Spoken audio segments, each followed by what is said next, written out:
See, this was a really important moment. He talks about why he decided to run for president. I think there are several reasons. And I've mentioned this before, his relationship with John McCain. John McCain wanted him to run. There's no question about that. He talks about his son, Beau, who died a few years ago of brain cancer, which was awful. But then he talked about something that I didn't know struck a nerve with him as much as it did, and that is Charlottesville. He talked about Charlottesville, and he said that was a big reason why he decided to run for president. Have a listen to this. Just a week ago yesterday was the 3rd anniversary of the events in Charlottesville. Close your eyes. Remember what you saw on television. Remember seeing those neo-Nazis and Klansmen and white supremacists coming out of fields with lighted torches, veins bulging, spewing the same anti-Semitic bile heard across Europe in the 30s. Remember the violent clash that ensued between those spreading hate and those with the courage to stand against it. And remember what the president said when asked? He said there were, quote, very fine people on both sides. It was a wake-up call for us as a country. That's and pandering. For me, a call to action. That's incorrect, and that's pandering. At that moment, I knew I'd have to run. Because my father taught us that silence was complicity.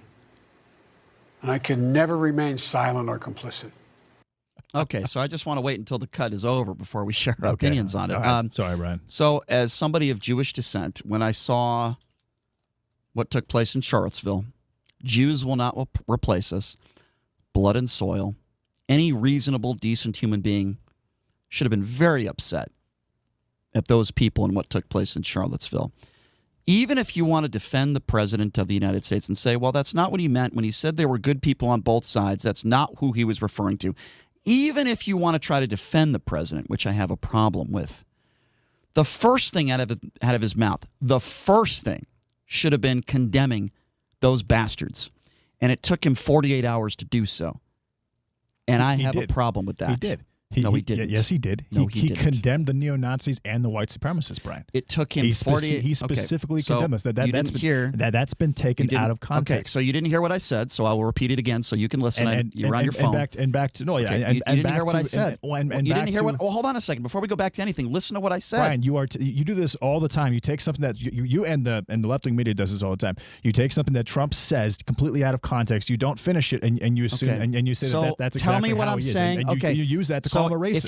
If you can or first to go of all, after Gold Star families. Your checklist by nature is not even correct. Okay, so are you going to let me talk now? The one that you go down every single day. Are you going to let me talk Absolutely, now? of course. Because once again, you're going back on your. Okay, go back on your phone again, so you won't listen to me. That's why you didn't listen to me the first time, because you were on your phone. So don't attack me right off the bat when you're not even listening to your host. You're still on your phone. Okay, I'll speak to the audience, not you. No, I'm looking up because clearly you're not listening.